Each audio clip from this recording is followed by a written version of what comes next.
آزادی انمول ہے، اس کی قیمت نہیں لگائی جا سکتی اور اس کے حصول کے لیے ہر قربانی ہیچ ہے۔ اس حقیقت کو اپنے دماغ میں جگہ دیجیے اور اپنی تربیت اس طرح کیجیے کہ آپ اس وقت زندگی کی کشمکش کا مردانگی، شجاعت، اعتماد اور جرأت سے مقابلہ کر سکیں۔ جب آپ کے کاندھوں پر ذمہ داری آ پڑے، اتحاد، یقین اور تنظیم کے اصول پر عمل کرتے ہوئے آگے بڑھیں۔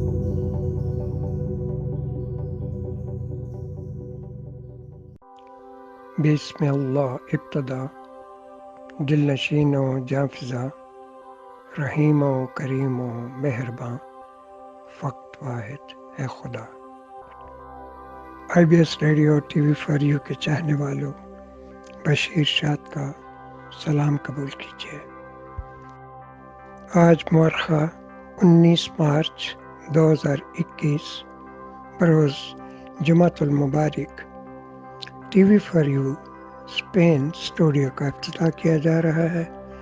آپ سب کو مبارکباد، اور بالخصوص ڈاکٹر عرفان مجید راجہ صاحب، جنہوں نے TV for you Spain کا بہترین طریقے سے استقبال کرتے ہوئے اس کو قبول کیا۔ ہم ان کو مبارکباد پیش کرتے ہیں اور امید ہے کہ اسپین میں مقیم ٹی وی فار یو کے چاہنے والے ہمارے اچھے پروگرام ہمارے اسپین اسٹوڈیو سے دیکھ پائیں گے۔ السلام علیکم ناظرین، ٹی وی فور یو کے پلیٹ فارم سے ڈاکٹر عرفان مجید راجہ آپ کی خدمت میں حاضر ہے۔ جیسا کہ آپ جانتے ہیں کہ ٹی وی فور یو کے پلیٹ فارم سے ہم آپ کے لیے ایک پروگرام لا رہے ہیں جس کا نام ہے صحت آپ کی۔ یہ ایک باقاعدہ پروگرام اس کی سیریز ہوگی جس میں آپ کی صحت کے حوالے سے ہم بات کیا کریں گے، تاکہ پاکستانی کمیونٹی اور اردو سپیکنگ جو اردو بولنے والی ہماری برادری ہے، ان کی صحت کے جو مسائل ہیں وہ ہم ان پہ گفتگو کیا کریں۔ ہم آپ سے یہ درخواست کریں گے کہ عذراء کرم اپنا جو فیڈ بیک ہے، آپ کی جو رائے ہے وہ دے دیجئے۔ پروگرام کے بعد پروگرام سننا آپ نے ضرور ہے، اور ہمیں امید ہے کہ آپ کو یہ ہماری جو سیریز ہے آپ کی اپنی صحت کے متعلق یہ پسند بھی آئے گی۔ ہم آپ کو گاہے بگاہے آپ کی اپنی صحت کے بارے میں جو معلومات ہیں وہ پہنچاتے رہا کریں گے۔ آج کا جو پروگرام ہے خاص طور پہ یہ ہم نے ترتیب دیا ہے کووڈ-19 کے حوالے سے۔ وبا عام ہے اور ٹی وی فور یو کے روح رواں جناب معروف شاعر، افسانہ نگار اور یورپ بھر میں معروف اور مشہور لکھاری، اردو کے لیے ان کا کام بہت بڑا ہے اور بہت زیادہ ہے، جناب بشیر شاد صاحب، ان کی ٹیم کا بہت شکریہ کہ انہوں نے موقع دیا۔ ناظرین، بات یہ ہے کہ کووڈ-19 کی طرف آنے سے پہلے کچھ باتیں ہم آپ کی خدمت میں رکھتے ہیں۔ پہلی بات یہ ہے کہ ہمیں امید ہے، بلکہ ہمیں یقین ہے کہ آپ کو ہمارا کہا جو بھی ہے اس پلیٹ فارم سے وہ پسند آئے گا، لیکن اس کے ساتھ ساتھ یہ ضروری ہے کہ آپ اپنا جو پازیٹیو فیڈ بیک ہے وہ ضرور دیا کیجئے۔ پازیٹیو فیڈ بیک سے ہماری کیا مراد ہے؟ پازیٹیو فیڈ بیک سے ہماری مراد یہ ہے کہ میں میڈیکل کنسلٹنٹ ہوں، برسلونہ میں مقیم ہوں۔ آپ اپنی صحت کے متعلق کوئی بھی سوال ہے وہ اس پروگرام جب یہ نشر ہوگا تو یوٹیوب پہ یا فیس بک پہ اپنا سوال چھوڑ سکتے ہیں۔ ہم کوشش کریں گے کہ آپ کے سوال کا وقت پہ اگلے جو پروگرامز ہم ترتیب دیں گے ان میں ان کو شامل کیا جائے اور ان پہ بحث کی جائے، ان کے جواب آپ کے سامنے رکھے جائیں۔ لیکن میرا بالکل تعلق ایسے کسی بھی چیز سے نہیں ہے یا تعلق نہیں رہا جس کا کوئی براہ راست یا بالراست تعلق حکمت سے ہو۔ خاص طور پہ طبی نوعیت کا، سائنسی نوعیت کا یہ پروگرام ہے۔ وہ تمام چیزیں یا جڑی بوٹیاں کہہ لیجیے، یا وہ تمام اشیاء جو کہ طب میں استعمال حکمت میں استعمال ہوتی ہیں، جو ایسی ہیں جن کا ہمارے پاس سائنسی ثبوت موجود ہے، اس پہ تو بحث ہو سکتی ہے، اس پہ تو بات ہو سکتی ہے، لیکن باقی جو سوالات ہیں وہ غیر متعلقہ رہیں گے۔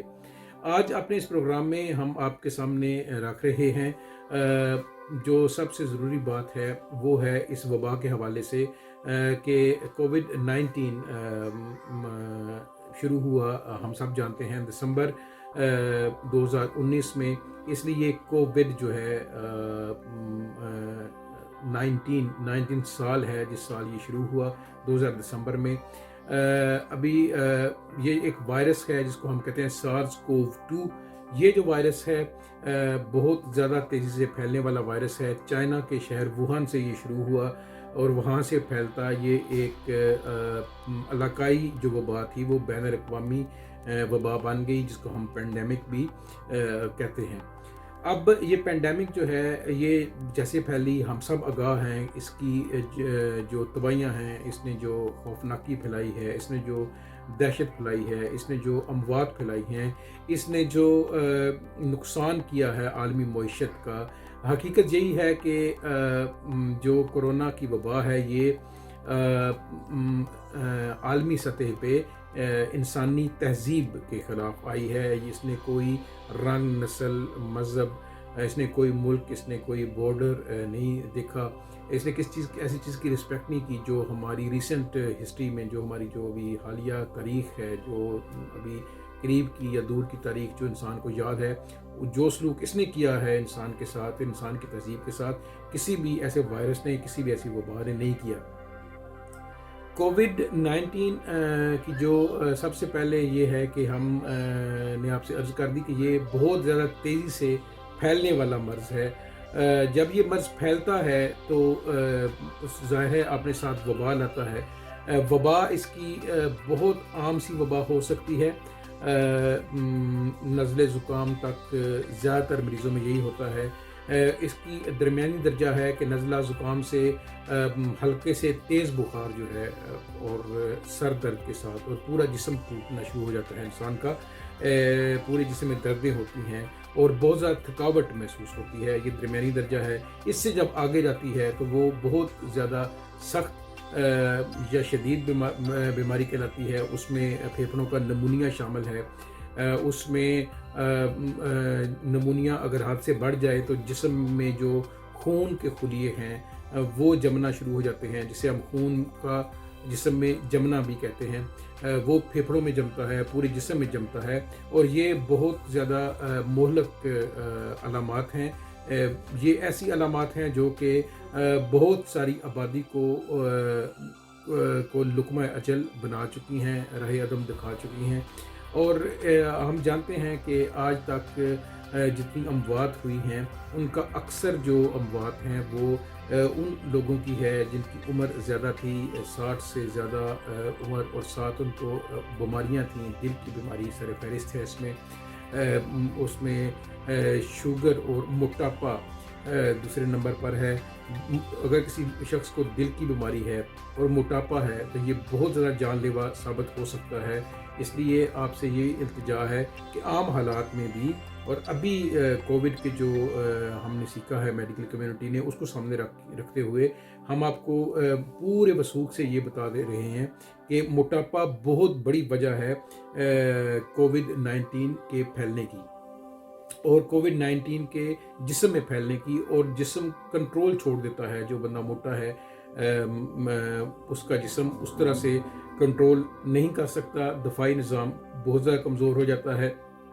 کیوں کمزور ہو جاتا ہے؟ اس لیے کہ پھیپھڑے، جو ہمارے پھیپھڑوں کا یا ہمارے سانس کا جو کنٹرول ہے، وہ یاد رکھیے وہ صرف اور صرف ہمارے جو پٹھے ہیں ان کی مرہون ہے، اور جب پٹھے کام کرنا چھوڑتے ہیں تو ظاہر ہے پھیپھڑے اس طرح سے پھیل نہیں سکتے، ایکسپینڈ نہیں کر سکتے، جس کی وجہ سے جو نمونیا ہے وہ جان لیوا ثابت ہوتا ہے. وینٹیلیٹرز تک اتنی زیادہ مدد نہیں کرتے. اس بیماری کی تشخیص کیسے کی جاتی ہے؟ اس کی تشخیص کے لیے سب سے پہلے جو گولڈ سٹینڈرڈ آیا تھا مارکیٹ میں وہ تھا PCR. آہستہ آہستہ جون کے بعد اس کا جو ہے ٹرائل ہونا شروع ہو گیا. اس کی تشخیص کے لیے جو ریپڈ ٹیسٹ ہے جو تیزی سے سٹک پہ پہلے خون کا قطرہ لیا جاتا تھا لیکن اب وہ ناک میں بالکل سویب ڈال کے اس کا ٹیسٹ کیا جاتا ہے. اسپین میں تقریباً ہم جس بھی مریض پہ ہمیں شبہ ہوتا ہے یا جن میں علامات کوئی براہ راست یا ہمیں ہلکا سا شک پڑتا ہے ہم یہی ٹیسٹ کر رہے ہیں. 10 سے 15 منٹ میں اس کا جو ناک کا جو سویب ہے جو ناک سے رطوبتیں لیتے ہیں اس کا رزلٹ ہمیں موصول ہو جاتا ہے. یہ بہت زیادہ سینسٹیو بھی ہے, بہت زیادہ اسپیسیفک بھی ہے. خاص طور پہ نومبر کے بعد, نومبر پچھلے سال کے بعد یہی معذرت کے ساتھ ستمبر 2020 سے یہ بہت زیادہ ان فیشن ہوا ہسپتالوں میں, GP سینٹرز میں, پرائمری کیئر میں. اب پرائمری کیئر میں جو ہم سب سے زیادہ ٹیسٹ استعمال کر رہے ہیں کووڈ کی تشخیص کا وہ یہی ہے. اسپتال کے لیول پہ PCR کے ساتھ ساتھ جو ہے وہ CT اسکین گولڈ سٹینڈرڈ ہے, لیکن پرائمری کیئر پہ جو ریپڈ ٹیسٹ ہے یہ ناک سے جو سویب لیا جاتا ہے 10 سے 15 منٹ میں یہ 97% مریضوں میں بالکل صحیح نتائج دیتا ہے. باقی 3% میں جب ہمیں شک ہوتا ہے یا ہم اس کا PCR کروا لیتے ہیں وہ بھی پرائمری کیئر پہ ہوتا ہے. اور اگر ہمیں تشخیص کے لیے جو ہمارے بہترین ایک طریقہ ہے وہ ہے سادہ سا چھاتی کا ایکس رے, وہ بھی نمونیا یا چھپا ہوا جو مرض ہے دونوں پھیپھڑوں کا وہ بھی سامنے لے آتا ہے. تو اس کی تشخیص کافی حد تک آسان ہو چکی ہے. علاج کی طرف ابھی ہم آ جاتے ہیں. علاج جو ہے اگر تو نمونیا ہے چھوٹا سا کسی عام لیول پہ, مریض کی عمر 50 سال سے کم ہے, کوئی ایسی بیماری نہیں ہے اور آکسیجن کا لیول خون میں 95% سے زیادہ ہے تو ہم زیادہ تر ان کو گھر بھیج دیتے ہیں اور اینٹی بایوٹک اسٹارٹ کرتے ہیں, اسٹیرائڈز اسٹارٹ کراتے ہیں. لیکن وہ مریض جن کی عمر 50 سال سے زیادہ ہے اور ساتھ ان کو بیماریاں بھی ہیں تو ان کو ہسپتال بھیجنا ہم ضروری سمجھتے ہیں. یہاں پہ ڈاکٹر بھی جو ہے علاج وہ بھی ڈفر کرتا ہے. میں ذاتی طور پہ ہر وہ مریض جس میں مجھے نمونیا ملتا ہے میں اس کو ہسپتال بھیجتا ہوں تاکہ کم از کم ایک خون کا ٹیسٹ اس کا ضرور ہو جائے, تاکہ وہ جو انفلیمیٹری مارکرز جو خون کے خوریوں کی سوجن کے جو ہمیں مارکرز ہیں وہ ہمیں مل جائیں, ہمیں پتہ چل جائے کہ وہ کس لیول پہ ہیں, یا بیماری کی جو ایکسٹینشن ہے خون کے اندر وہ اس کے جو علامات خون کے اندر ظاہر ہوتی ہیں, جو مارکرز ہیں, جو میڈیٹرز ہیں خون میں وہ ہمیں مل جائیں.